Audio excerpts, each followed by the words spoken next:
गदा सखेत विषिकाम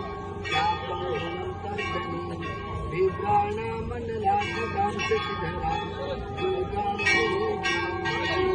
या देवी सर्वभूतेषु मात्रे रूपेण संस्थिता नमस्तस्यै नमस्तस्यै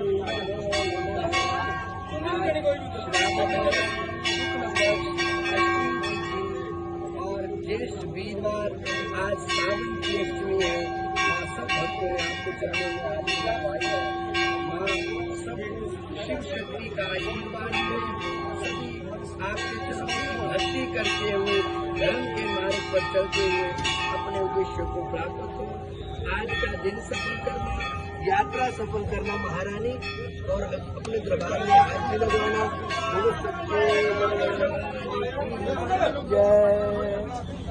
सभी भक्तों को सावन की दुर्गा अष्टमी की बहुत बहुत शुभकामनाएं। जय माता दी।